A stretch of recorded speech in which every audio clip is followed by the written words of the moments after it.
आज हम बात करने वाले हैं साइतामा के बारे में। ये बंदा लिटरली वन पंच में किसी को भी हरा सकता है। अगर हम बात करें साइतामा की स्पीड के बारे में, कि मून से अर्थ तक का सफर सिर्फ 15 सेकंड में कर सकता है। मतलब ये लाइट से 9 गुना ज़्यादा फास्ट है। तुम अपने बॉडी को ट्रेन कर सकते हो, केमिकली यूज़ कर सकते हो, तुम अपने बायोलॉजिकली चेंज भी कर सकते हो। पर तुम चाहे कुछ भी कर लो, तुम्हारे पावर का एक लिमिट रह जाएगा कि तुम कितना स्ट्रांग बन सकते हो। अब सवाल आता है कि साइतामा को अपनी पावर कहाँ से मिली। How Saitama got his power. हर किसी की एक लिमिट होती है, वो कितना स्ट्रांग बन सकता है। अगर किसी के पास पावर है तो उसे यूज़ करने पर उसकी बॉडी पर नुकसान पड़ सकता है, पर साइतामा पर इन सब चीज़ों का कोई असर नहीं होता क्योंकि उसने अपने बॉडी की लिमिट को ब्रेक कर दिया है। कोई ह्यूमन मॉन्स्टर तब बनता है जब उसे कोई चीज़ चाहिए होती है या उसे कोई चीज़ का डिज़ायर हो। इस वजह से वो मॉन्स्टर बनता है। वन पंच मैन का यूनिवर्स में इंसान कुछ भी बन सकता है, जैसे कि हमें एपिसोड 1 में दिखाया गया था। जो क्रैब मॉन्स्टर था वो क्रैब इसलिए बना क्योंकि उसे क्रैब के साथ एक बहुत बुरा ऑब्सेशन था और मे भी वो क्रैब बहुत खाना पसंद करता था। और ह्यूमन एपिसोड 1 में जो हमें दिखाया जाता है कि जो बहुत बड़ा मॉन्स्टर है, वो भी मॉन्स्टर इसलिए बनता है क्योंकि उसे मसल्स चाहिए रहता है और उसे एक हाइट के साथ एक ऑब्सेशन रहता है और उसे स्ट्रॉन्गेस्ट मैन भी बनना था, इसलिए भी वो इतना स्ट्रॉन्ग बन पाया। और उसका हाइट इसलिए बढ़ पाया क्योंकि उसने स्टेरॉइड्स लिए थे जो उसके दोस्त भाई ने बनाया था। और बाकी इंसान मॉन्स्टर कोई पॉल्यूशन या कोई एलियन था, पर किसी ने भी अपने लिमिट ब्रेक नहीं की थी।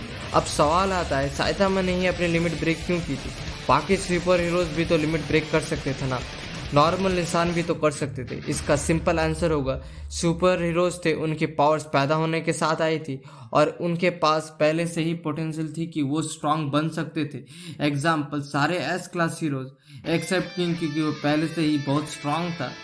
और सबके लिए लिमिटर तोड़ना आसान नहीं होता और सबके लिए लिमिटर का मतलब भी अलग होता है। इस वजह से भी साइतामा बहुत ही अलग था। वो हर दिन पूरे 1 साल तक 100 pushup, 100 situp, 100 squats, 10 kilometre run बिना ब्रेक के पूरे साल तक बिना एयर कंडीशनर और हीटर के साथ रहा। कभी कभी उसे लगता था कि उसे लगा कि मर भी सकता है, पर फिर भी उसने ये किया। इस वजह से भी he is an ordinary birth, an ordinary life, no special potential whatsoever, just an ordinary person जिसने एक लिमिटर को ब्रेक कर दिया। पर इसका एक खामियाजा भी भुगतना पड़ा, जो कि था कि वो गंजा हो गया।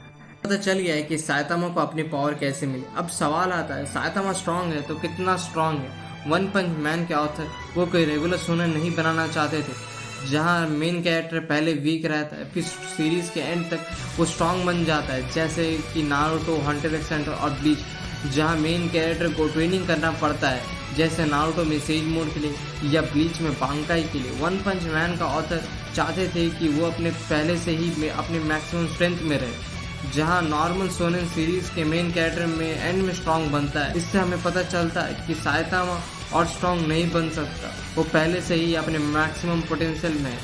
एक चीज़ मैं क्लियर कर देना चाहता हूँ कि उसकी लिमिटर सिर्फ स्ट्रेंथ इंक्रीज नहीं करते, वो उसे स्पीड, ड्यूरेबिलिटी, पावर और लिमिट देती है। अब बहुत लोग सोचेंगे कि लिमिटेड रिमूव मतलब वो इन्फिनिट स्ट्रांग, जो कि गलत है। लिमिटेड रिमूव मतलब वो उससे अनलिमिटेड ग्रोथ देगा, नॉट इन्फिनिट पावर। अब सवाल आता है कि साइतामा अगर इन्फिनिट स्ट्रांग नहीं है तो वो कितना स्ट्रांग है। साइतामा को जो सबसे पावरफुल अटैक लॉर्ड बोरोस के सामने आया था, जहां पर उसने फुल पावर का यूज नहीं किया था। बोरोस का वो अटैक पूरे अर्थ को डिस्ट्रॉय करने का पावर रखता था। साइतामा ने ना ही डिफ्लेक्ट किया बल्कि पूरे एटमॉस्फेयर को भी चेंज कर देता है। मतलब साइतामा अगर चाहे तो पूरे अर्थ को इजीली डिस्ट्रॉय कर सकता है, पर हमें सीरीज में अभी तक नहीं दिखाया गया है कि साइतामा को फुल पावर क्या है। मे बी उसका full power Saitama versus God में दिखे,